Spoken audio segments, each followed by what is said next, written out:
박농쿨을 아끼듯이라는 제목으로 말씀을 전하려고 합니다. 지난 몇 주 동안 계속해서 우리 세본문 말씀은 성령 강림 이후 곧 애프터 성령 시대에 복음을 천하 만민에게 전하라는 그런 말씀이었습니다. 오늘 세본문 말씀도 마찬가지입니다. 먼저 복음서 말씀을 보도록 하겠습니다. 예수님께서 제자들에게 말씀하시죠. 또 이르시되 너희는 온 천하에 다니며 만민에게 복음을 전파하라. 최근 몇 주 말씀과 마찬가지로 이러한 성령의 생명의 복음을 구약 말씀에서는 선지자 요나로 하여금 이스라엘의 원수가 되는 아시리아의 수도 니누에까지 전하라고 하며, 또한 사도행전 말씀은 사도 바울도 당시 제국의 심장인 로마까지 가서 복음을 전하고자 합니다. 구원이 원수들과 이방인들에게까지 전해지는 것이지요. 따라서 믿는 자들도 있고 또 믿지 않는 자들도 있었습니다. 그러나 놀라운 사실은 복음을 믿는 자들에게는 성령의 놀라운 역사가 일어날 것이라는 말씀입니다. 예수님의 말씀을 같이 한번 보도록 하겠습니다. 누가복음 16장 16절 말씀입니다. 믿고 세례를 받는 사람은 구원을 얻을 것이요 믿지 않는 사람은 정죄를 받으리라. 믿는 자들에게는 이런 표적이 따르리니 곧 그들이 내 이름으로 귀신을 쫓아내며 새 방언을 말하며 뱀을 집어올리며 무슨 독을 마실지라도 해를 받지 아니하며 병든 사람에게 손을 얹은즉 나으니라 하시니라. 성령의 생명의 역사와 해방과 치유의 역사를 5가지로 표현하고 있습니다. 사실 마가복음은 예수님의 행적에 집중하죠. 특히 이적 이야기, 기적 이야기, 표적 이야기를 아주 중요하게 다룹니다. 마가복음에 나오는 기적 이야기는 모두 18가지인데 이 기적들도 마찬가지지만 오늘 성령의 역사 5가지도 새 방언을 말한다. 요 것 하나 빼고는 한마디로 정리하면은 모두 다 병 고치는 이적의 이야기입니다. 사실 이 팔레스타인에는 날이 덥고 비가 많이 오지 않아서 먼지가 많습니다. 우리는 이제 여름철이 되면 장마가 되어서 우기 때는 비가 엄청나게 오죠.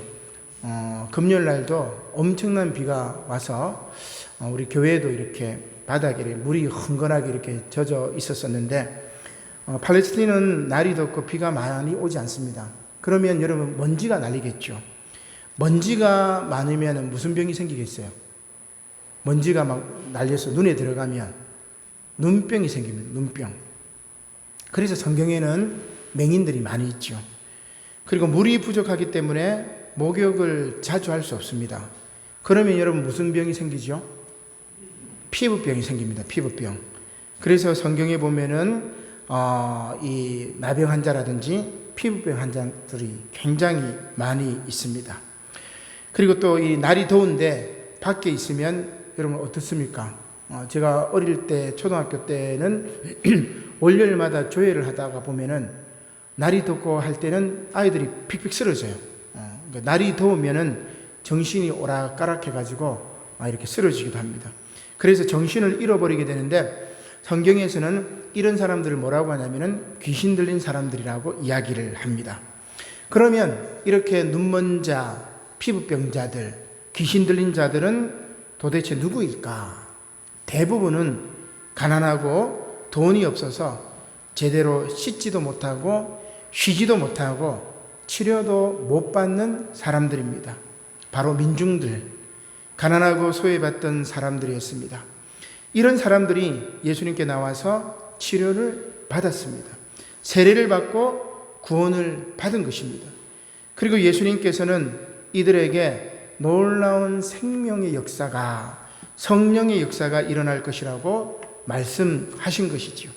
그래서 교회가 세워지는 곳에 지역 주민들이 구원을 받는 놀라운 역사가 일어나야 합니다. 교인들이 가는 곳에 가난과 굶주림, 질병과 고통, 소외로 외로움에 빠진 사람들이 해방과 구원을 경험할 수 있어야 합니다. 그리고 이렇게 구원받은 사람들이 하는 말이 바로 새 방언입니다. 이제까지 가난 때문에, 질병 때문에, 고통 때문에 불평과 불만의 말을 했다면, 그런 방언을 했다면 이제 새로운 말, 위로의 말, 희망의 말, 배려의 말, 생명의 말을 해야 된다는 것입니다. 이 사실 이 방언이라는 말은 헬라어로는 글로사라는 말을 씁니다. 이 말은 그냥 혀라는 말이에요. 혀. 우리가 방언한다는 말이 그냥 이스라엘 사람들은 혀로 말을 하는 것을 방언이라고 이야기해요. 내 혀를 가지고 내가 이제까지는 남을 비난하고 혐오하고 비판하고 미워하는 말을 했다면 이제는 성령을 받아서 새 방언, 곧 새 혀로는 나의 의지와는 상관없이 사랑의 말을, 배려의 말을, 위로의 말을, 생명의 말을 하게 된다는 것입니다. 이러한 성령의 역사는 이스라엘의 원수인 니느웨 사람들에게까지도 임하죠. 오늘 구약의 말씀이 그렇습니다. 요나의 멸망 선포를 들은 니느웨 사람들이 회개하자 하나님께서 심판을 돌이키신 말씀입니다. 말씀을 보겠습니다. 요나서 3장 10절의 말씀입니다. 하나님이 그들이 행한 것, 곧 그 악한 길에서 돌이켜 떠난 것을 보시고 하나님이 뜻을 돌이키사 그들에게 내리리라고 말씀하신 재앙을 내리지 아니하시니라. 그런데 아시리아 제국은 조국 이스라엘을 침략한 일로 깊은 상처가 있는 이스라엘 선지자 요나의 입장에서는 원수 같은 니느웨에 은혜를 허락하시는 하나님이 못마땅하지요. 우리 지난 수요일 날 성서의 여성들 20번째 시간에 공동번역에 나오는 유딧을 우리가 공부를 했어요. 유딧이 바로 적장을 이렇게 목을 베어서 죽여버렸는데 그 적장이 누구예요? 바로 아시리아의 장군이었습니다. 그러니까 아시리아는 이 이스라엘의 원수가 되지 않습니까? 그런데 그 원수들을 구원해 주시니까 요나 입장에서는 기가 막힌 겁니다. 하나님이 못마땅하죠. 그래서 요나서 4장 1절에 요나가 이렇게 이야기합니다. 요나가 매우 싫어하고 성내며 여호와께 기도하여 이르되 여호와여 내가 고국에 있을 때에 이러하겠다고 말씀하지 아니하였나이까. 하나님께서 구원하실 걸 알기 때문에 내가 어떻게 해요? 내가 빨리 다시스 저 스페인 쪽으로 배 타고 도망가 버린 겁니다. 주께서는 은혜로우시며 자비로우시며 노하기를 더디하시며 인애가 크시사 뜻을 돌이켜 재앙을 내리지 아니하시는 하나님이신 줄을 내가 알았음이니이다. 그 하나님이 원수를 살려주신 것 아닙니까? 하나님 그럴 줄 알았습니다. 그래서 여호와여 오나건대 이제 내 생명을 거두어 가소서. 사는 것보다 죽는 것이 내게 나음이니이다. 그렇게 고백을 하게 됩니다. 이것은 하나님께서 니느웨를 용서한 것에 대해 요나가 불평을 한 것이죠. 그러자 하나님께서 요나에게 이렇게 묻습니다. 4장 4절 말씀이지요.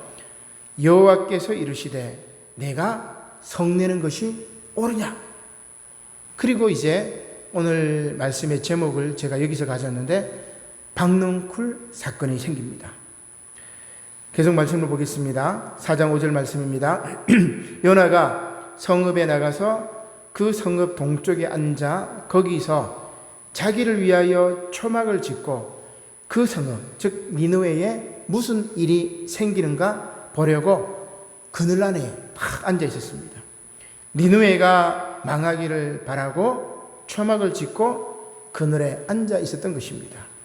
그러자 요나서 4장 6절 말씀에 하나님 여호와께서 박넝쿨을 예비하사 요나를 가르게 하셨으니 이는 그의 머리를 위하여 그늘이 지게 하며 그의 괴로움을 면하게 하려 하심이었더라. 요나가 박넝쿨로 말미암아 크게 기뻐하였더니, 그늘을 지어주는 그 박넝쿨로 인해서 요나가 아주 크게 기뻐하였던 것입니다. 그러나 4장 7절 말씀에 보니까 어떻습니까? 하나님이 벌레를 예비하사 이튿날 새벽에 그 박넝쿨을 갉아먹게 해버렸죠. 그래서 박넝쿨이 시들어 버렸습니다. 박넝쿨이 사라졌습니다. 그리고 뜨거운 햇빛과 바람으로 인해서 요나는 힘들어합니다. 왜냐하면 해가 뜰 때에 하나님이 뜨거운 동풍을 예비하셨고 해는 요나의 머리에 쪼였기 때문입니다. 따라서 요나가 스스로 죽기를 구하며 이렇게 이야기합니다. 사는 것보다 죽는 것이 내게 나으니라. 박넝쿨 하나가 만드는 그늘이 있고 없음으로 인해서 자신의 생명을 포기하는 거죠. 그죠? 여러분, 큰일 갖고 사람이 뭐 그렇게 안 해요. 대부분 보면은 아주 사소한 것 갖고 자기 목숨 겁니다. 아주 너무나 사소해요. 이 박넝쿨이 만들어주는 그늘 하나 때문에 요나는 자신의 생명을 포기하는 것입니다. 그래서 하나님께서 이렇게 다 이르십니다. 내가 이 박넝쿨로 말미암아 성내는 것이 어찌 옳으냐? 그러자 요나는 아직도 성이 풀리지 않아 이렇게 대답합니다. 내가 성내어 죽기까지 할지라도 옳으니이다. 자기 기분에 취합니다. 자기 기분에 취하는 것입니다. 감정이 격해지면 이성을 상실하고 감정이 우리를 이끄는 대로 말을 해버려요. 새 방언이 아니라 헌 방언입니다. 따라서 요나는 성을 내며 내가 죽어도 하나님은 관여하지 말라. 그렇게 대답합니다. 참 예언자를 우리가 참 많이 봤지만 이 요나처럼 참 대단해요. 어떻게 보면 하나님하고 맞짱 뜨면서 하나님 너 까불지 마. 정광훈이 같은 그런 요나 모습을 이렇게 보게 되는데 도대체 예언자의 입에서 나오는 말이라고 할 수 없습니다. 아무튼 하나님께서는 요나에게 이렇게 말씀하시죠. 4장 10절 말씀입니다. 여호와께서 이르시되 내가 수고도 아니하였고 재배도 아니하였고 하룻밤에 났다가 하룻밤에 말라버린 이 박넝쿨을 아꼈거든 하물며 이 큰 성읍 니느웨에는 좌우를 분별하지 못하는 자가 12만여 명이요 가축도 많이 있나니 내가 어찌 아끼지 아니하겠느냐. 그렇게 말씀하시죠. 근데 이 말씀이 요나서 마지막 말씀이에요. 이 말씀 다음에 요나가 어떻게 했다라는 말씀이 없어요. 그냥 이렇게 끝나버립니다. 끝나버립니다. 이것은 오늘 저와 여러분들에게 하나님께서 질문하고 있는 것이죠. 하룻밤에 말라버린 이 박넝쿨조차도 아끼는 너희가 천하보다 귀한 생명을 혐오하고 미워하고 증오하고 게다가 그것을 예수님의 이름으로 한다는 것이 말도 안 된다는 그러한 이야기입니다. 지난 2020년 6월 29일 정의당이 포괄적 차별금지법을 발의했습니다. 10명 채우기도 아주 힘들었어요. 정의당 의원이 한 6명인가 되고 아주 간신히 이제 채워가지고 법안을 발의했습니다. 이 법안은 2006년 국가인권위원회가 정부의 입법을 공고한 이후에 7차례나 추진됐지만 통과되지 않았습니다. 왜? 개신교 몇몇 목사들과 교인들이 조직적으로 반대를 했고 또 이 법안이 찬성되면 표를 잃을까 봐 두려워하는 정치인들이 법안을 취소했기 때문입니다. 일부 개신교의 논리는 이렇습니다. 대다수 개신교인들이 반대하는 거 아니에요, 여러분. 일부 개신교, 극우 개신교들이 이 차별금지법을 반대합니다. 그들의 논리는 이렇습니다. 차별금지법이 통과되면 전염병처럼 동성애가 확산될 것이다. 따라서 진정한 평등을 바라며 나쁜 차별금지법을 반대하는 전국연합, 진평련이라고 하네요. 보니까 이 진평련이라는 이름으로 조직적인 반대운동을 벌입니다. 아마 여기 앉아있는 여러분들 가운데 카톡으로 막 가짜 정보들이 많이 올 거예요. 동성애 관련으로 굉장히 많이 올 겁니다. 물론 이들이 차별금지법을 결사적으로 반대하는 이유는 차별금지법 안에 포함된 성적 지향과 성별 정체성 요 항목 때문에 그렇습니다. 차별금지법의 내용을 한번 볼까요? 화면을 한번 넘겨봅시다. 성별, 인종, 황인종이나 백인종이나 흑인종이나 출신지, 서울 출신이나 지방 출신이냐, 국적, 그 다음에 가족 형태. 가족 형태는 뭐예요?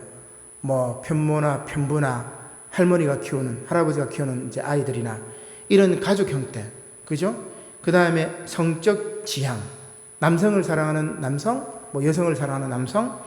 그 다음 성정체성. 태어나면서부터 성정체성이, 여러분, 우리는 남성, 여성으로만 생각하지만 또 다양한 성이 있다고 이야기하는 사람들도 있습니다. 자, 그 다음 학력 때문에 차별받는 것, 그 다음에 장애 여부 때문에 차별받는 것, 이런 모든 것에 따라서 사람을 차별해서는 안 된다라는 것이 차별금지법의 내용입니다. 그리고 차별을 금지하는 분야는 잘 중요합니다. 고용, 교육, 의료, 요 세 가지예요. 요 세 가지. 고용은 승진과 급여도 포함되어 있는 개념이고, 교육과 의료 등의 서비스 제공에는 주거와 기타 여러 공공 및 사적 서비스 제공 등을 포함하고 있습니다. 따라서 고용이나 승진에 있어서 후보자들 중에 자격과 자질이 동등하거나 우월한데도 불구하고 여성이기 때문에, 여러분 목사님들 청빙할 때도 여성 목사는 또 원하지 않아요. 대부분 목사님들이, 대부분 교회가 그 차별입니다. 차별. 그 다음에 나이도 이렇게 제한하는 게 있어요. 몇 세 이상, 몇 세 이하. 이것도 다 이제 차별이겠죠. 이 고용에 있어서 차별이죠. 또한 동양인이나 흑인, 그리고 성별 정체성과 장애 여부, 지방 출신이라는 이유로 불이익을 줘서는 안 된다는 것이 차별금지법이라고 할 수 있습니다. 누구나 누려야 할 교육과 의료 등은 물론 기타 서비스 업종에서 차별을 해서는 안 된다는 뜻입니다. 따라서 차별금지법은 고용과 교육, 의료 등의 공적 영역에서의 모든 차별을 금지하는 것이지 동성애를 옹호하고 확산시키는 법안이 아닙니다. 최근 가짜뉴스로 많이 퍼지고 있는 목회자들이 동성애가 죄라고 설교하면 처벌을 받는다, 이런 문자 여러분 좀 받으신 분들이 있을 거예요 아마. 그렇지 않습니다. 설교는 우리 사회의 공적 영역에 해당되지 않아요. 그죠? 어떻게 보면 우리 사적 신앙인을 가진 사람들의 이 예배이기 때문에 사적 영역이지요. 해당이 되지 않습니다. 또 이런 이야기도 있습니다. 아마 여러분들 많이 받으셨을 텐데, 자유민주주의를 무너뜨리기 위해 동성애를 허용하고 차별금지법을 시행한다. 계속 이런 것만 받다 보면 이게 맞는 줄 알아요, 여러분. 또 유튜브도 그런 구구 유튜버들이 이렇게 계속 보면은 관련 유튜브들이 계속 이렇게 연계가 되기 때문에 여러분 사람이 이상하게 변해요. 그래서 가급적이면은 그런 유튜브는 안 듣는 게 좋습니다. 그런 관련 톡들이 오면은 그냥 읽지 말고 넘겨버리세요. 가급적이면 이제 공영방송이라든지 아니면 이제 신문을 다양하게 이렇게 보는 게 좋습니다. 조선일보부터 시작해가지고 한겨레 신문 다양하게 보면서 한 사실에 관해서 어떤 관점이 있는가, 그런 관점들을 살펴보는 눈이 필요한 거죠. 근데 지금 이런 식으로 이야기하는 목회자들이 있어요. 자유민주주의를 무너뜨리기 위해서 차별금지법을 시행한다. 그런데 그들이 자유민주주의에 살고 있기 때문에 이런 거짓말도 떳떳하게 할 수 있고, 또 그런 사람을 또 잡아가지는 않아요. 우리나라가 참 인권이 제대로 잘 되어 있기 때문에 그런 사람을 가짜뉴스 퍼뜨린다고 또 잡아가지는 않아요. 잡아갔으면 좋겠는데요. 단언하건대 이런 목사가 있는 교회는 여러분 나가지 않는 것이 한국 교회 전체의 건강성을 위해서도 좋습니다. 혐오를 먹고 사는 극우 개신교의 서글픈 민낯입니다. 박넝쿨을 아꼈던 요나가 니느웨 사람들의 생명을 자기 나라의 원수라고 미워했듯이 오늘 극우 개신교는 천하보다 귀한 생명을 자기와 다르다고 차별하며 혐오하고 있는 것입니다. 정치적 정쟁의 도구로 삼고 있는 것이죠. 성서에 나오는 동성애 금지의 참된 의미는 이성이든 동성이든 타자를 폭행하거나 성폭행하거나 혐오해서는 안 된다는 말입니다. 동성에게 성폭행을 한다. 참 이게 무슨 말일까? 당시 그리스나 로마에서는 성적 착취를 위해서 남자 노예들을 구입하는 그런 사람들이 있었습니다. 그 시대에 노예는 누구나 주인의 성노예가 될 수 있었습니다.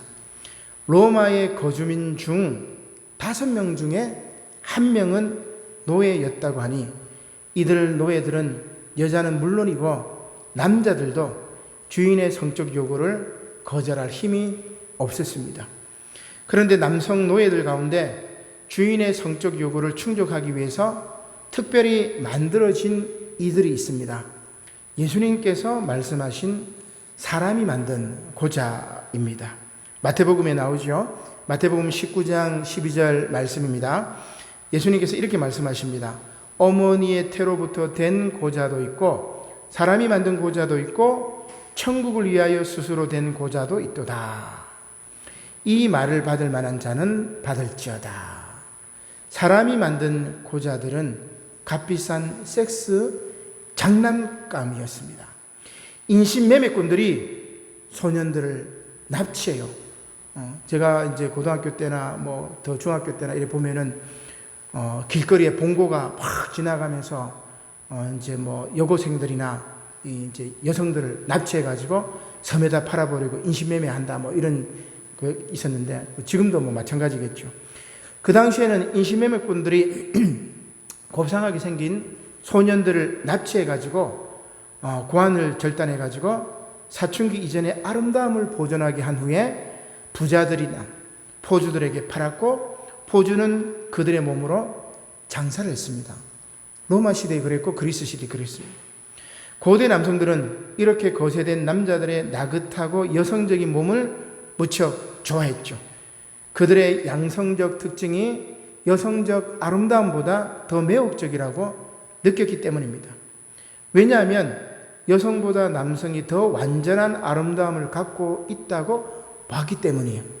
그래서 여러분 고대의 이제 조각상들을 보면은 다비드상도 마찬가지고 뭐 라오콘상도 마찬가지고 벗은 남자들의 몸을 더 최고로 치고 벗은 여성의 몸보다는 벗은 남성의 몸이 더 아름답다고 생각했던 것이 그리스나 로마 당시의 사람들의 미적 개념이었습니다. 따라서 바울이 말하는 것은 이러한 사람이 만든 고자들에 대한 노예 소유주들의 성폭력이었던 것입니다. 곧 우리가 오늘날 이해하는 동성애 금지라는 것은 당시 동성에 대한 성폭력 행사를 금한다는 것입니다. 주인이 노예를 폭행하고 죽이는 것에 대한 반대입니다. 힘이 있다고 힘없는 자를 짓밟는 것에 대한 부정인 것입니다. 이것은 넓은 범주로 보면 모든 타자에 대한 혐오와 폭행과 증오와 미움에 대한 반대입니다. 자, 그러면 남성들도 이렇게 폭행을 당했다면 여성들은 어땠겠습니까? 기가 막히죠. 기가 막힙니다. 우리 주변을 둘러볼까요? 가해자들이 피해자들을 노예라고 부르며 성착취 사진을 올리고 신상 정보까지 공유하는 텔레그램 채팅방인 N번방 사건이나 세계 최대 아동 성착취물 사이트인 웰컴 투 비디오 운영자 손정우에 대한 우리 법원의 판결을 보십시오, 여러분. 미국 법정에 넘겨가지고 20년 이상 살아야 되는데 이제 풀려난 거예요, 그렇죠? 기가 막힙니다. 영아들, 저도 이렇게 기사를 보니까 1살, 2살 그런 아이들을 성폭행의 대상으로 삼았던 그런 비디오를 유포했던 그런 사람을 풀어주는 거예요. 우리 사회에 성 감수성이 완전 제로입니다. 제로. 한심합니다. 우리 사회는 물론 지금 교회 내 성폭행과 성추행 등이 만연하죠. 대형교회 또 그렇게 성추행했던 사람이 또 목회하니까 또 교회는 또 성장해요. 우리 갑자기 이름도 생각 안 하는데 3.1교회에 있었던 전병욱이라고 또 그런 데는 또 많은 사람들이 모여요. 기가 막힙니다. 자성하고 반성해야 될 개신교가 성인지 감수성이 밑바닥인 목사들과 교인들이 차별금지법 반대로 시선을 이렇게 돌리려고 합니다. 개신교는 아무 소리 하지 말고 반성해야 돼요. 그들이 뭐가 잘났다고 지금 차별금지법 반대한다고 길거리에 나섭니까? 기가 막힙니다. 창세기 19장에 나오는 소돔과 고모라 사건, 그리고 사사기 19장에 나오는 레인의 첩 사건도 여러분 동성애 사건이라고 자꾸 얘기를 하는데 맥락을 보면 다릅니다. 불량배들이 남자와 천사들을 강간하려고 하죠. 성폭력을 하려고 합니다. 그러나 사실 그들 손에 성폭행을 당한 것은 누구예요? 두 딸과 레인의 첩인 여성이었습니다. 결국 그 폭력으로 여자가 죽는 이야기입니다. 소돔과 고모라 레인의 첩 사건, 결국 누가 죽어요? 여성이 성폭행 당해가지고 죽는 이야기입니다. 중요한 것은 이렇게 나그네를 곧 나와 다른 타자를 혐오하고 폭행하는 것이 문제라는 것입니다. 따라서 대부분의 동성애를 표현된 성서의 구절들은 권력과 힘을 가진 이들이 타자를 혐오하고 짓밟는 맥락에서 나온 것입니다. 힘과 권력을 가진 자들이 약자를 짓밟는 것이죠. 그들 때문에 이제 한국 개신교회는 한국 교회는 희망이 없습니다. 구원은 이제 상식적인 세상 사람들 곧 이방인들에게로 넘어가 버린 거예요. 참 세번문 말씀이 대단합니다. 시대에 맞는 말씀, 그리고 정말 놀라운 말씀이죠. 오늘 사도행전 본문이 너무나 놀라운 말씀입니다. 지난주 말씀에 이어 오늘 사도행전 말씀도 사도 바울이 로마에 도착한 이후의 일이죠. 지난주에는 그리스 아테네에서 철학자들하고 변론하고 토론했다면 이제는 로마로 잡혀가가지고 로마에서 전도를 하는 그런 장면입니다. 로마에 도착한 바울은 이제 재판을 받기 전에 전도를 시작합니다. 사도행전 28장 17절 말씀입니다. 사흘 후에 바울이 유대인 중 높은 사람들을 청하여 그들이 모인 후에 이르되 여러분 형제들아 내가 이스라엘 백성이나 우리 조상의 간섭을 배척한 일이 없는데 예루살렘에서 로마인의 손에 죄수로 내준 바 되었으니 로마인은 나를 신문하여 죽일 제목이 없으므로 석방하려 하였으나 유대인들이 반대하기로 내가 마하지 못하여 가이사에게 상소하며 내 민족을 고발하려는 것이 아니니라. 바울을 죽이려고 해코지 하는 이들이 누구죠? 바로 바울의 혈족인 유대인들이었습니다. 예수님을 십자가에 못 박은 이들도 누구죠? 하나님을 잘 믿는 유대인들이었습니다. 대제사장들, 바리새인들, 사두개인들, 율법학자들, 서기관들, 유대인들이었습니다. 이것은 다른 말로 사람을 해하고 차별하고 혐오하는 이들이 바로 누구란 말이에요? 오늘 일부 극우 개신교 목사들과 개신교인들이라는 말입니다. 예수님을 또다시 십자가에 못 박는 이들은 안 믿는 사람들이 아니라 예수님을 잘 믿는다고 하는 오늘 한국 교회라는 말이죠. 그럼에도 불구하고 바울은 같은 민족인 유대인을 고발하지 않습니다. 로마 시민권자로 가이사에게 상소하여 재판을 받으러 로마에 온 것입니다. 계속해서 바울의 이야기를 들어볼까요? 사도행전 28장 20절입니다.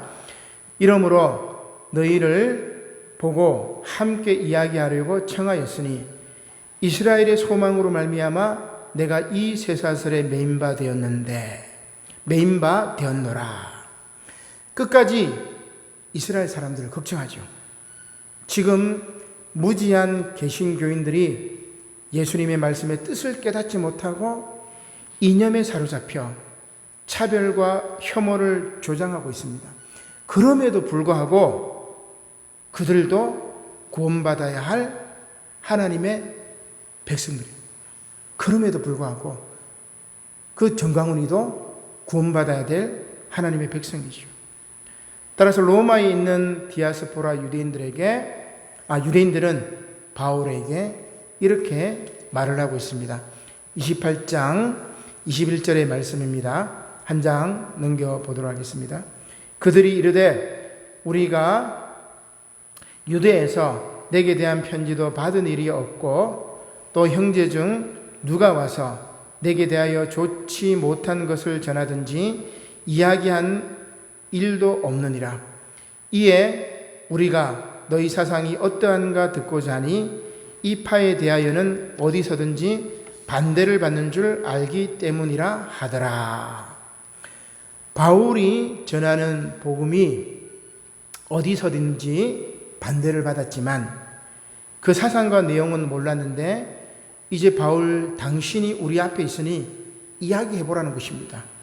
그래서 바울이 그들과 시간을 정해놓고 함께 공부를 해요. 토론을 하는 겁니다.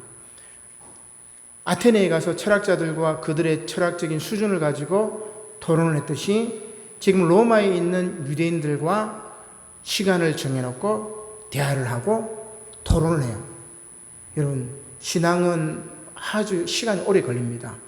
성서 말씀을 깊이 연구해야 되고 또 성서 지식이 있는 신학자나 목회자들과 토론하면서 신학적인 기초가 있어야 돼요. 그래야만이 우리가 건강한 신앙생활을 할 수 있습니다. 사도행전 28장 23절 말씀이죠. 그들이 날짜를 정하고 그가 유숙하는 집에 많이 오니 바울이 아침부터 저녁까지 강론하여 하나님의 나라를 증언하고 모세 율법과 선지자의 말을 가지고 예수에 대하여 권하더라. 그 말을 믿는 사람도 있고 믿지 아니하는 사람도 있어 서로 맞지 아니하여 흩어질 때에 바울이 한 말로 이르되 성령이 선지자 이사야를 통하여 너희 조상들에게 말씀하신 것이 옳도다. 일렀으되 이 백성에게 가서 말하기를 너희가 듣기는 들어도 도무지 깨닫지 못하며 보기는 보아도 도무지 알지 못하는도다. 그렇게 이야기합니다. 구약의 이사야 시대도 그랬고 예수님 이후에 바울이 전도할 때도 유대인들은 똑같았단 말이에요. 변하지 않았다는 이야기입니다. 믿는 사람도 있었고 믿지 않은 사람들도 있었죠. 따라서 사도행전의 저자인 누가가 이렇게 이야기를 합니다. 사도행전 28장 27절의 말씀이지요. 이 백성들의 마음이 우둔하여져서 그 귀로는 둔하게 듣고 그 눈은 감았으니 이는 눈으로 보고 귀로 듣고 마음으로 깨달아 돌아오면 내가 고쳐줄까 함이라 하였으니 그런즉 하나님의 이 구원이 어디에게로 보내졌죠? 이방인에게로 보내어진 줄 알라. 그들은 하나님의 복음, 생명의 복음 차별하지 아니하고 혐오하지 않고 타자를, 이웃을, 친구를 내 목숨보다 더 중히 여기는 그들은 그들에게로 간다는 그런 말씀입니다. 따라서 바울은 담대하게 거침없이 이방인들에게 그리스도의 복음을 전합니다. 생명의 성령의 역사가 이어지는 것이죠. 이것은 바울이 로마의 재판을 기다리며 있었던 동안 이때 동안 계속됩니다. 28장 29절 말씀입니다. 바울이 온 이태를 자기 셋집에 머물면서 그 당시 재판받을 때는 우리는 이제 교도소에 들어가거나 감옥에 있으면서 재판받잖아요. 그죠? 근데 그 당시 로마 시민권자는 그 로마시의 셋집을 얻어놓고 그곳에서 재판을 받기를 대기합니다. 그러니까 이 바울이 사는 이 전셋집에 올세인지 전세인지 모르겠지만 그 셋집에 살면서 찾아온 사람들하고 강론하고 변론하고 복음을 전했다는 겁니다. 근데 바울에게 왔던 모든 사람들이 그 사람들을 다 영접하고 하나님의 나라를 전파하며 주 예수 그리스도에 관한 모든 것을 담대하게 거침없이 가르쳤습니다. 사랑하는 성도 여러분, 이제 우리 진정한 그리스도인들은, 또 우리 남부산 영어교회 성도들은, 또 우리 기장교단은 혐오가 아닌 사랑의 복음을, 차별과 배제의 세상이 아닌 더불어 사는 삶과 타자와 연대하는 생명과 평화의 세상을 담대하게 거침없이 전해야 합니다. 또한 바울이 유대인들에게 그들의 무지를 책망했듯이 우리는 한국 개신교회 심판의 메시지를 전해야 합니다. 우리 지금 기장교단이 또 NCCK가 지금 그 심판의 해초리를 한국교회에 휘둘고 있습니다. 휘둘고 있어요. 기장이 무너지고 한국교회협의회 KNCC가 무너져버리면 개신교는 이제 세상 사람들로부터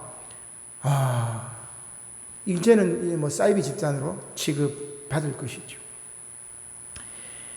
한국 개신교회의 심판의 메시지를 전해야 합니다. 니느웨와 같이 회개하지 않으면 한국 교회는 무너질 것입니다. 성령의 놀라운 역사는 반드시 상식 있는 사람들, 타자를 배려하는 사람들, 성령의 사람들로 하여금 이 일을 이루실 것입니다. 그렇게 되면 하나님의 놀라운 표적이, 하나님의 놀라운 이적이 반드시 따릅니다. 혐오의 말, 차별의 말이 아닌 새 방언을 말하게 되고 고통받는 모든 이들이 새로운 삶을 얻을 것입니다. 마가복음도 이렇게 말씀하고 있죠. 한 장을 넘겨볼까요? 마가복음 16장 19절 말씀입니다. 주 예수께서 말씀을 마치신 후에 하늘로 올려지사 하나님 우편에 앉으시니라. 제자들이 나가서 담대하게 거침없이 이 생명의 성령의 복음을 두루 전파할 때 누가 함께 역사하죠? 주님께서 함께 역사하사 그 따르는 표적으로 말씀을 확실히 증언하신다고 그렇게 이야기하고 있습니다. 부활 승천하신 우리 주님께서도 하나님 우편에 앉아 계시지만 지금 우리와 함께 하신다는 말씀입니다. 그리고 표적이 뒤따른다는 말씀이죠. 치유하는 성령의 역사, 새 방언을 말하는 생명의 역사가 이루어지는 것입니다. 담대하게 거침없이 예수 그리스도의 복음을 증거하시는 저와 여러분들이 되시기를 주님의 이름으로 간절히 축원합니다. 아멘. 고마우신 하나님 감사를 드립니다. 오늘 구약의 선지자 요나가 박넝쿨 하나를 그렇게 아꼈는데 무수한 생명들을 아끼지 않는 모습이 오늘 바로 한국 교회가 혐오를 조장하고 나와 다르다고 남을 배척하고 차별하고 증오하는 그러한 모습이었던 것을 회개합니다.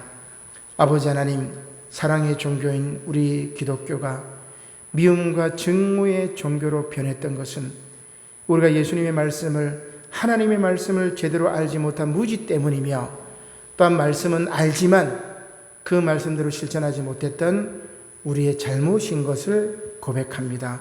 주님, 이 시간 성령께서 오셔서 우리가 새 방언을 말하게 하시고 우리가 새로 변화되게 하시고 회심하게 하시고 회개하게 하시고 참회하게 하시고, 그리하여 이 땅에 생명의 복음을, 사랑의 복음을, 배려의 복음을, 평안의 복음을 증거하는 참된 그리스도인들이 될 수 있도록 은혜를 허락하여 주시옵소서.